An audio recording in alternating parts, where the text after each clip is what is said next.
तो अस्सलाम वालेकुम और जुले सभी को। आज मैं यहाँ पर 40वां दिन के अनशन जो है वो चल रहा है, तो मैं आज सनम सर के साथ यहाँ पे हूँ। तो सनम सर, सबसे पहले तो आपको मैं मुबारकबाद पेश करता हूँ कि आपने अपना 21वां दिन का अनशन भी पूरा करने के बाद भी आप लोगों के साथ हैं, और आपको पता है कि ये अनशन जो है बहुत अच्छे से अमन के साथ चल रहा है। तो इस अनशन के बारे में आप लोगों को कुछ बता दीजिए, हमारे जितने भी लोग हैं उनको। जी शुक्रिया याकतले। मैं आपको मुबारकबाद देना चाहता हूं कि आपकी आवाज़ ने लोगों को बहुत तवानाई दी और लोगों को जोड़े रखा। और आपकी जो शायरी है या गज़ल है, मैं हमेशा मानता हूं कि गज़ल में बंदिशो अल्फाज ही नहीं काफ़ी, जिगर का खून भी चाहिए असर के लिए। तो मुझे वो असर के लिए जो जिगर का खून है वो नज़र आता है, और इसी वजह से लोगों को भी बहुत आपकी गज़ल, आपकी शायरी दिल को छूता है। तो इसके लिए आपको पहली बात तो मुबारकबाद। और अनशन के बारे में, जी हाँ, हम तो एक तरह से जमहूरियत में आवाम की आवाज़ हुकूमत तक पहुंचनी बहुत ज़रूरी है। बच्चा ना रोए तो माँ दूध नहीं देती, तो हमारे जो रहनुमा हैं वो तो शायद उन्हें पता भी ना चले। तो इसलिए हमारा ये बहुत ही एक अमन पसंद तरीका है अपनी आवाज़ हुकूमत तक पहुंचाने की, और वो आवाज़ भी उन्हें याद दिलाने के लिए कि आपने कुछ वादे किए और कुछ हमारी हक हैं। जमहूरियत मिसाल के तौर पर, अब जम्मू कश्मीर में जमहूरियत बहाल होगी तो लद्दाख में भी हो, स्टेटहुड हो या लेजिस्लेटिव असेंबली हो, तो ये एक लद्दाख का हक बनता है। तो अभी 40वां दिन आया है, हो सकता है हमें और आगे जाना पड़े, मगर ये जो अभी का वक्त है ये बहुत ज़रूरी है, क्योंकि इस वक्त में जब चुनाव हो रहे हैं, उस वक्त में सभी हमारे रहनुमा, सभी पार्टीज़ वो सुनते हैं, उनको असर होता है जो हम आवाज़ देते हैं। तो हम तो ये कह रहे हैं कि अभी बेशक आपका मॉडल कोड ऑफ कंडक्ट हो, मगर आप एश्योरेंस तो दे सकते हो कानूनन, जो एक तरह से चल सके, जो मतलब सिर्फ मैनिफेस्टो ही नहीं, एक कानूनन मान्य आप अगर हमें एश्योरेंस दें, हम उसको भी मान सकते हैं। जैसे अभी कांग्रेस पार्टी ने दिया है, अब उसी तरह से हर एक जो अलायंस हैं वो दें, तो हम आगे जब भी जिसकी भी हुकूमत बने, अभी पता नहीं है किसकी बनेगी, उससे हम फिर ये उम्मीद कर सकते हैं। तो सर, हमें पता है कि हम जो अनशन कर रहे थे वो बहुत पीसफुल प्रोटेस्ट था। तो इसके बाद हमने कहा था कि हम 7 मार्च को पश्मीना मार्च निकालेंगे। जी। तो उन लोगों को ये बात तो सुनाई दिया कि पश्मीना मार्च कर रहा है, जबकि 21 दिन हो या उससे भी ज़्यादा दिन हमने गुजारा अनशन पे। उस वक्त तक वो लोग सोए थे, तो आज वो पश्मीना मार्च के लिए उन्हें दफ़ा 144 हो, हमारे जवानों को डिटेन किया। तो इससे मतलब क्या हमें क्या मिलता है कि ये लोग क्या करना चाहते थे जी, चीज़ों को अप्लाई करके? बहुत ही बदकिस्मती से हमें ऐसा एहसास हुआ कि उन्हें हमारी जान की उतनी परवाह नहीं है, क्योंकि होती तो 21 दिन 40 दिन के भूखे रहने वालों से पूछताछ करते, कुछ इंतज़ाम करते। तो वो इंतज़ाम तभी करने पे आए जब हमने कुछ ऐसा करना चाहा जिसका उन्हें असर होता है, कि अगर मार्च करें तो उनको असर हो, तब वो पूछेंगे, तब वो हरकत में आएंगे, और वो हरकत भी कुछ ज़रूरत से ज़्यादा का, मतलब जैसे कहिए चींटी पे तलवार निकालना। हम एकदम अमन पसंद लोगों पे 144, इंटरनेट बंद कर दो, सिपाही लगवा दो, छावनी बना दो, ये थोड़ा बदकिस्मती लगा। अच्छा ये लगता ये भी करते, मगर 21 दिन पे जब आदमी इंसान मर रहा था तब भी पूछताछ करते, तो बहुत ये अच्छा जचता। तो सर, मुझे बहुत अफसोस होता है कि बहुत सारे लोगों ने कहा कि ये लोग, मुझे भी मतलब अजीब सा लगा, उन लोगों ने कहा कि ये लोग जो अनशन कर रहे हैं ये चाइना का एजेंट है। तो उनको क्या मैसेज देना चाहते हैं आप, जो अभी भी गलत सोच में हैं, लोगों के मतलब अभी भी ज़मीर बिल्कुल डूबे हुए, उन लोगों के लिए क्या बताना चाहते हैं आप? मैं ये कहूँगा ईमानदारी से बताऊं तो अच्छा तो नहीं लगता है कि ऐसे इल्ज़ामात जो कि बिल्कुल जिसका न सर है न पैर है, कभी CIA के, कभी चाइना के एजेंट हैं वगैरह वगैरह। मगर सच कहूं तो अच्छा ना भी लगे तो ये बहुत अच्छी खुशखबरी है, क्योंकि ऐसा तब किया जाता है जब असर होता है। इसका मतलब है हम सही रास्ते पे, हमारी आवाज़ वहाँ तक पहुँच रही है और उससे वो बहुत हिले हुए हैं। जब कोई हिला होगा तभी तो ऐसे ज़्यादतियाँ या हरकत करेंगे कि इनकी ज़बान कैसे दबाएं, इनके बारे में कुछ अफवाह कैसे फैलाएं। तो इसका सिर्फ ये माने निकालता हूँ कि हमारी आवाज़ ऐसा नहीं है कि कहीं पहाड़ों में जा रही और किसी तक नहीं पहुंच रही है, बल्कि हमें तो चिंता या डर या दुख तब होना चाहिए था जब कुछ भी हरकत ना आए उधर से। तो ये एक तरह से सही है।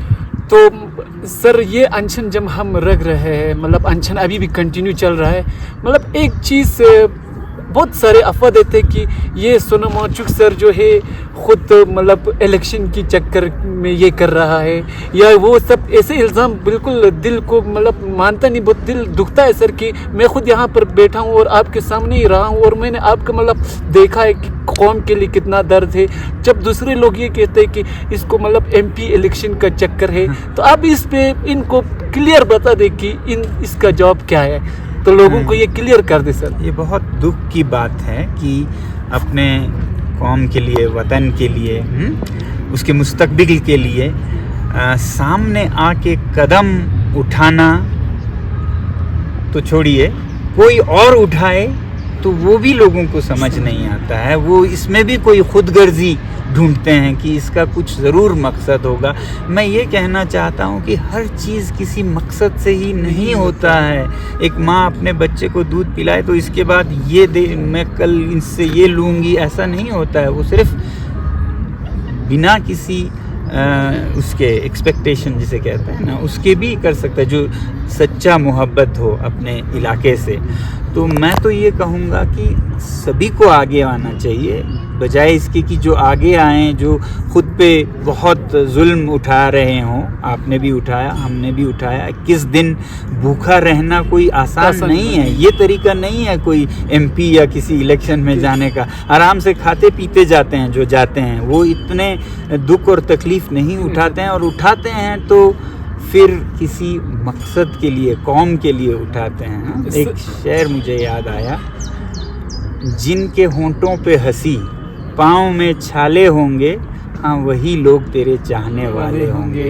ये लद्दाख को मैं कह रहा हूँ कि मुस्कुरा रहे हैं मगर छालों को ले रहे हैं, चाहे भूखे रहकर या जो भी है, तो वो कौम के लिए कर रहे हैं। और यही ज़रूरत सबसे है कि अब हम अपना, इसमें मेरा क्या है, मेरा मंसूबा क्या है, इसको छोड़ के कुर्बानियाँ दें। जो मैंने किया वो एक कुर्बानी था मेरी तरफ से। आप लोग अपनी क्या कुर्बानियाँ देंगे उस पर सोचिए। अगर लद्दाख को एक बहुत ही खूबसूरत इलाका बनाना है, तो ये मैं आपको इसी चैनल के माध्यम से कहना चाहूँगा कि ऐसा कोई सियासी क्या उम्मीद मेरा नहीं है, और आप ऐसा कुछ देखेंगे भी नहीं। मैं यही चाहता हूँ कि एक अच्छा लीडर जो पूरे लद्दाख की आवाज़ ले जा सके, वो हम ढूंढ सकें, और उसके बाद मैं अपने इत्मीनान से अपना काम करूँ। क्योंकि मुझे मतलब जो लद्दाख को संवारने की बात है, वो तो मैं बिना किसी सीट के भी संवार पा रहा हूँ, और शायद बेहतर पा रहा हूँ।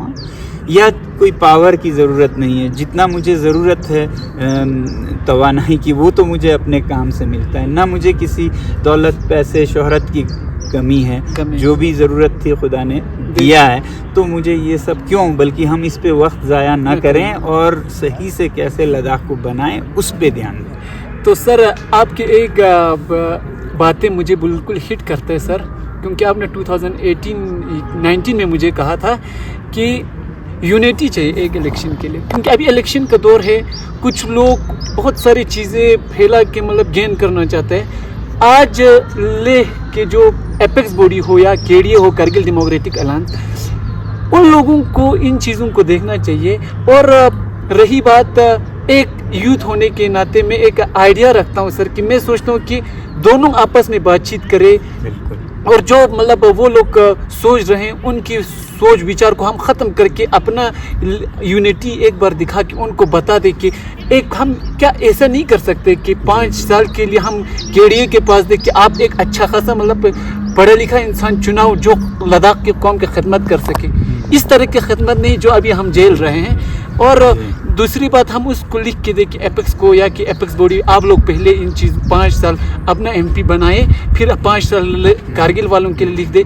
तो इससे क्या बढ़ेंगे सर, जो हम आज तक हमारे अनशन कर रहे हैं सर, तो उस पर असर पढ़ेंगे बहुत अच्छी तरीके से। तो इस पर आप क्या कहना चाहते हो कि लोगों को केडीए और एपेक्स बॉडी को क्या जवाब देना चाहते हैं जी? सर? मैं 2018 से नहीं बल्कि उससे भी बहुत पहले से यही कहता आया हूँ कारगिल के लीडरान से और ले के लीडरान से कि हम क्या कर रहे हैं, ज़रा सोचिए। हम एक छोटे दरवाजे में 2 लोगों को एक ही साथ घुसाने की कोशिश कर रहे हैं और नहीं घुस पा रहे। एक बस है, उसका दरवाज़ा छोटा है, दोनों सवारी एक साथ जाना चाहते हैं और नहीं जा पाते हैं और बस चली जाती है। हर बार 5 साल में ऐसा ही होता है, एक को मायूस होना पड़ता है।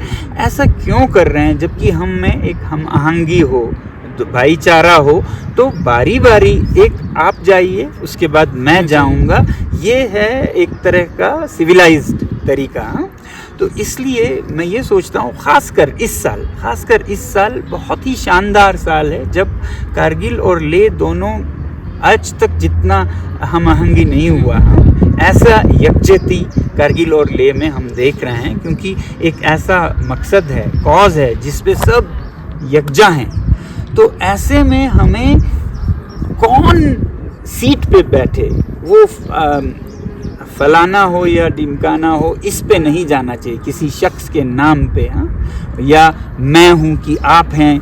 ये सब हमें कुर्बानी देनी होगी। अगर कुछ हासिल करना है तो कुर्बानी देनी होगी, नहीं तो आप मैं कोई तीसरा ऐसा हालत करेगा कि ये जो सारा बुनियाद है इस मुहिम का, उसका कोई नामो निशान नहीं रहेगा अगर लोगों ने वोटिंग के ज़रिए अपना फ़ैसला दे दिया कि ये एपेक्स और केडीए के जो मसले हैं इसके साथ लोग नहीं हैं, लोग तो कहीं और तीसरे जगह चले गए हैं, तो ये उनके वजूद को ही निस्तो नाबूद कर देगा। तो इसलिए मैं ये कहता हूँ कि इस साल ख़ासकर हमें ये देखना चाहिए कुर्बानी के जज्बे से कि कौन सबसे बेहतर हमारा मसला पार्लियामेंट तक ले जा सकता है।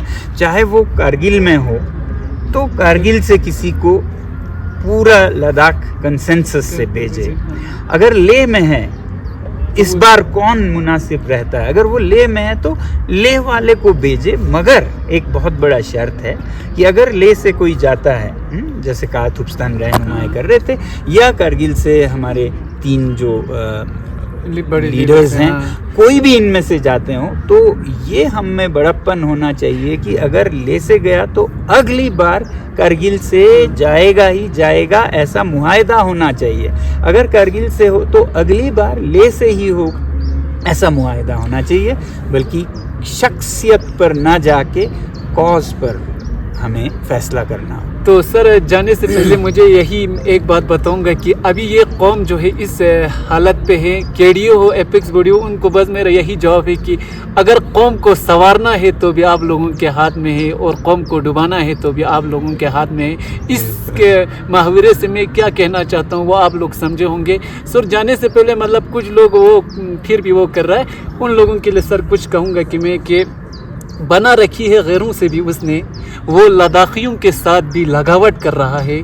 यार कोई समझाओ ना उस आदमी को, वो लद्दाखियों के साथ बगावत कर रहा है, वो लद्दाखियों के साथ बगावत कर रहा है। जुले सर जी, मैं आखिर में ये कहूँगा, बहुत खूब आपने कहा कि हमें कोई भरोसे की कमी दिखता है कि कैसे मतलब कोई ले से भेजें तो भरोसा कैसे हो कि कारगिल से अगला होगा, या कारगिल से भेजें तो कैसे भरोसा हो कि अगला ले से होगा। पहले तो एक ही शख्स कारगिल से हो तो सबको एक ही यकजा हो कि ये शख्स हम कहते हैं, या ले से हो तो वो हो। उसके बाद फिर एक भरोसे की बात आनी चाहिए कि कैसे भरोसा हो। तो मैं ये कह रहा था पिछले दिनों कि अगर ले से हो, फॉर एग्जाम्पल कारगिल पर तो मैं उतना जाना नहीं चाहता हूँ, मगर ले से हो तो मैं ये कहना चाहूँगा कि अगली बार कारगिल से अगर ना हो और कहें कि अगली बार भी हम ले से ही लेंगे, तो मैं वो चश्मोदीद गवाह बनना चाहूँगा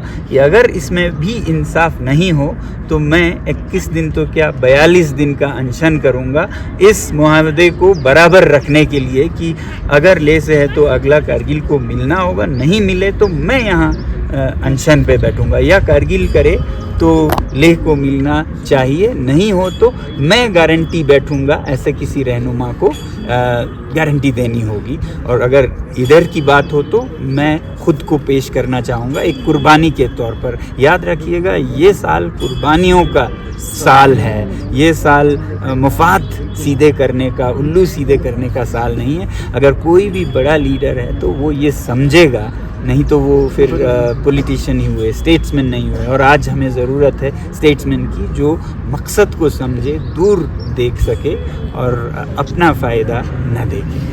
बस जाने से पहले मैं यही कहूँगा कि जो लोग सोचते थे कि चाइना का एजेंट है, जो लोग सोचते थे कि एमपी के चक्कर है, आप लोगों को जवाब मिला होगा।